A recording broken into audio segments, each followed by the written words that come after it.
নিয়ম নীতি তোয়াক্কা না করেই চট্টগ্রামের সাতকানিয়ায় সংরক্ষিত বনাঞ্চলের ভেতর নির্মাণ করা হচ্ছে দুটি সড়ক। বন অধিদপ্তর আপত্তি জানালেও সড়ক নির্মাণের পক্ষে বন অধিদপ্তরের ডিও লেটার দিয়েছেন স্থানীয় সংসদ সদস্য। পরিবেশবিদদের শঙ্কা, এই প্রকল্প বাস্তবায়িত হলে বন, পাহাড় ও জীববৈচিত্র্যের অপূরণীয় ক্ষতি হবে। চট্টগ্রামের সাতকানিয়া উপজেলার বৈতরণী সংরক্ষিত বনাঞ্চল ১৫৩১ একর আয়তনের এই বন নানা প্রজাতির গাছপালা ও বন্যপ্রাণীর নিরাপদ আবাসস্থল। তবে গেল ৮ মাস ধরে এই বনের ভেতর পাকা সড়ক তৈরিতে কাটা হচ্ছে পাহাড় আর গাছ।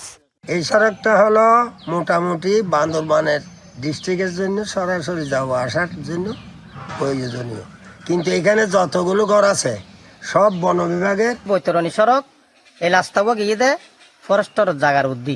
যদিও সংরক্ষিত বনাঞ্চলের ভেতরে সড়ক নির্মাণের কোনো বিধান নেই, তবে এলজেডি সে নিয়ম উপেক্ষা করেই সংরক্ষিত বনাঞ্চলটির মধ্য দিয়েই দুটি সড়ক নির্মাণের প্রকল্প শুরু করে।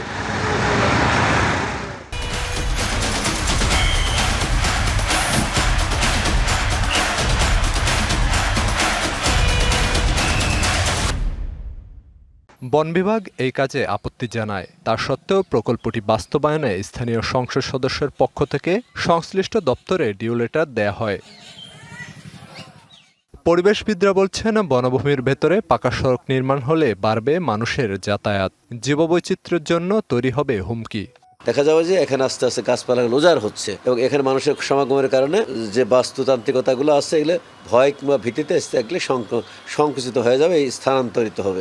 এলজিডি বলছে, বন বিভাগের ছাড়পত্র পেলেই শুরু হবে কাজ, অন্যথায় বাতিল হবে প্রকল্পটি।